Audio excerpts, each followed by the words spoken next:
कहानी 1993 की मेरी जिंदगी की सबसे बड़ी सीख।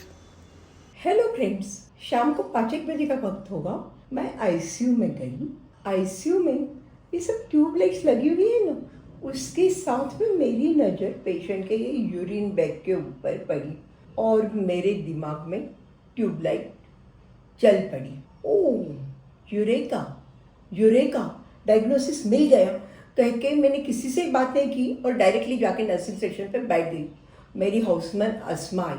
उसने बोला, मैडम क्या हो गया, पानी ला दूँ? मैं क्या, नहीं, पहले लैब में फ़ोन लगा और टेक्नीशियन को मेरे से बात करा। दूसरा, अपने यहाँ से कोई सर्वेंट को यूरिन का सैंपल दे के कैथेटर से ले, बैग का नहीं, और वहाँ पे भेज लैब में, उसकी सब दवाइयाँ बंद कराओ और ग्लूकोज चालू करो। उसने बोला, मैडम क्या लगता है? मैं कि जस्ट वेट, मेरे को हैरिसन का किताब ला के दे, वो हमारी मेडिसिन की बुक है, मुझे देखने दे, क्योंकि उस वक्त तो हमारे पास ना मोबाइल था ही ना गूगल था।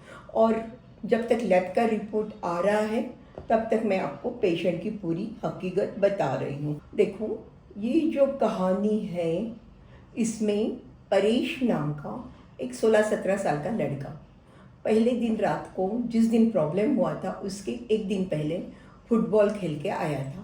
फुटबॉल खेलने के बाद में थक गया था, सो गया था, कुछ खाया नहीं था।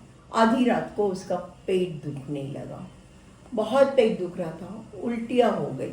वहाँ पे हॉस्पिटल में शिफ्ट कराया। फिर उसकी सोनोग्राफी सब रिपोर्ट हो गए। रिपोर्ट सब प्रैक्टिकली नॉर्मल थे। फिर उन लोगों ने देखा उल्टियाँ बहुत हो रही है, बॉटल चालू करते गए, बाकी एंटीबायोटिक्स दवाइयाँ सब चालू थे। उसके बाद उसका प्रॉब्लम और बढ़ता गया। जो बच्चा, वो उसको डिल्यूजन्स होने लगे। आपने देखा ना, समझो ये लड़का है तो वो ऐसे जाके एक कोने में बैठ गया, नहीं मेरे को सामने कोई पकड़ने को आया है, ये हो रहा है, वो हो रहा है, ऐसे चिल्ला रहा था। उसको हॉस्पिटल में प्रैक्टिकली बेड पे सुलाना उन लोगों को मुश्किल हो गया था। फिर कैसे करके उसको दवाइयाँ बिवाइयाँ दी। जब उसका सब चिल्लाने का प्रॉब्लम बहुत बढ़ गया तो उन लोगों ने उसका सिटी स्कैन भी कराया, कमर का पानी भी निकाला, सब कुछ नॉर्मल था। जब देखा कि प्रॉब्लम और ही बढ़ रही है तो उसको यहाँ पे हमारे यहाँ महावीर हॉस्पिटल में शिफ्ट कराया। महावीर में आने के बाद हमने ही देखा कि पेशेंट को शुरुआत तो पेट से हुई है, उल्टियाँ भी हो रही है, अभी ये पेशेंट को आभास भी हो रहे हैं, डिलीजेंस भी हो रहे हैं, पेशेंट बोला पैर भी बहुत दुख रहे हैं।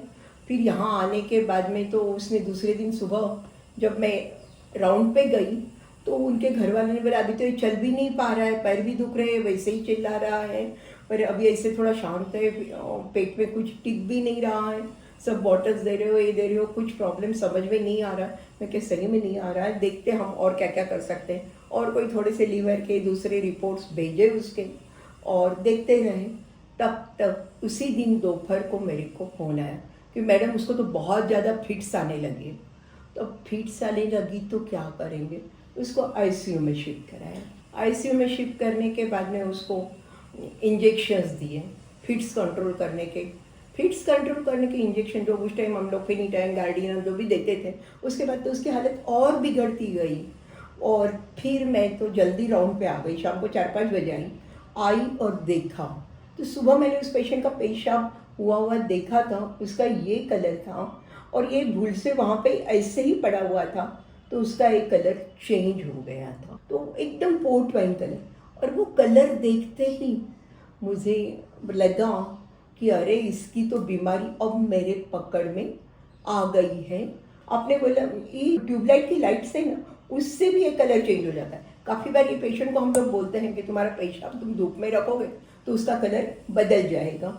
तो ये बीमारी जो है मुझे लगा उसको पॉर्फायरिया की बीमारी है, पर अभी तक डायग्नोसिस किया नहीं था। तो मैंने हमारे यहाँ की जो टेक्नीशियन है उसको बोला, भाई यूरिन में तुम पॉर्फोबिलिनोजेन है क्या देखो। 20 मिनट में लेबोरेटरी से फ़ोन आया, यूरिन में पॉर्फोबिलिनोजेन पॉजिटिव है। खुश, डायग्नोसिस तो कंफर्म हो गया, एक एक्यूट अटैक को पॉर्फायरिया ही है और पेशेंट को प्रीडोमिनेटली असर दिमाग पे हुआ है, जिसको हम लोग न्यूरोसाइकियाट्री मैनिफेस्टेशन बोलते हैं। अब मुझे डर सबसे ज़्यादा ये था कि सिर्फ ग्लूकोज से पेशेंट सुधरेगा क्या। मैंने हैरिसन का किताब खोला, उसमें देखा कि इंजेक्शन पेनहिमेटिन मार्केट में 1992 से आए हैं और यूएस मार्केट में है। मैंने रिलेटिव्स को बुलाया, उनको बताया कि देखो इसके ऊपर दवा तो है पर हमारी यहाँ नहीं मिलती। बोले कोई बात नहीं है मैडम, आप बताइए दवा का नाम। और उस टाइम पे यहाँ पे 5 बजे थी, तो अमेरिका में सुबह हो गई थी। तो बोले कोई बात नहीं, हम फ़ोन लगाते हैं। उन लोगों ने तुरंत कॉल बुक किया, फ़ोन लगाया, उनके रिलेटिव से बात कराई। रिलेटिव लकीली डॉक्टर था, उस टाइम पे वो हॉस्पिटल में ड्यूटी पे था। उसको बताया मैंने, ऐसे पेनिमेटिन इंजेक्शन मार्केट में आया है, ऐसे बोला।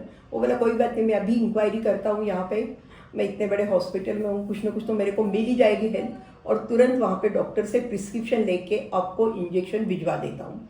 लकीली उसने वो हिमेटिन के इंजेक्शन हमें भिजवा दिए। विदिन 48 आवर्स हमें सूरत में इंजेक्शन मिल गए। तब तक हम लोग ग्लूकोज जरूर पड़े तो इंसुलिन बीच में दे रहे थे, क्योंकि इतने हाई डोज ग्लूकोज दे रहे थे, पोटेशियम दे के बाकी सब मेंटेन करने की कोशिश कर रहे थे। पेशेंट की हालत थोड़ी बहुत सुधरी थी, पर जितनी चाहिए उतनी सुधर नहीं रही थी। इंजेक्शन हीम के हमारे हाथ में आ गए, इंजेक्शन चालू कर दिए। पहले 2 इंजेक्शन गए तो फर्स्ट डे शाम तक ही उस हालत सुधरने लग गई थी। दूसरे दिन सुबह तो वो उठ के बैठ गया था इंजेक्शन के बाद में, और उसका वेंटिलेटर तो निकल ही गया था। और थर्ड डे तो मुँह से हाथ से खाता पीता हो गया था, सब करता हो गया था। थर्ड डे शाम को हम लोगों ने उसको रूम में शिफ्ट कर दिया था, क्योंकि पेशेंट चलता हो गया था। पैरों का दुखाव थोड़ा बहुत था, थोड़ी बहुत चलने में तकलीफ थी, क्योंकि उसको पोर्फायरिया के कारण नसों पे असर हुआ था। बाकी साइकोलॉजिकल प्रॉब्लम टोटली सॉल्व हो गए थे और पेशेंट पूरा अच्छा हो गया था। इस पेशेंट को बीमारी कैसे हुई? पहले तो खेल के आया था, थका हुआ था। पोर्फायरिया के पेशेंट को कभी थकना नहीं चाहिए। थक जावे, ग्लूकोज कम हो जाता है तो काफ़ी बार एक्यूट अटैक पोर्फायरिया का आ जाता है। उसमें बाद में उसको पेट में दुख रहा था, उसके लिए काफ़ी दवाइयाँ चलती नहीं है, उसके एंटीबायोटिक जा रहे थे, उससे प्रॉब्लम बढ़ गई होगी। वो साइकोसिस में गया और दवाइयाँ बढ़ती गई और दवाइयाँ बढ़ती गई, वैसे उसके प्रॉब्लम बढ़ते गए।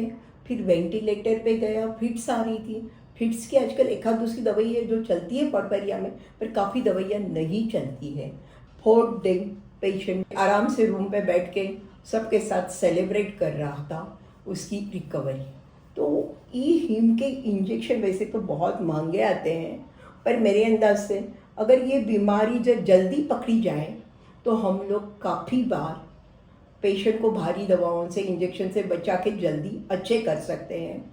मैं आपको नेक्स्ट वीडियो में हमारे ऐसे 1-2 पेशेंट की कहानी और ये बीमारी क्यों होती है ये बताऊँगी। Thank you.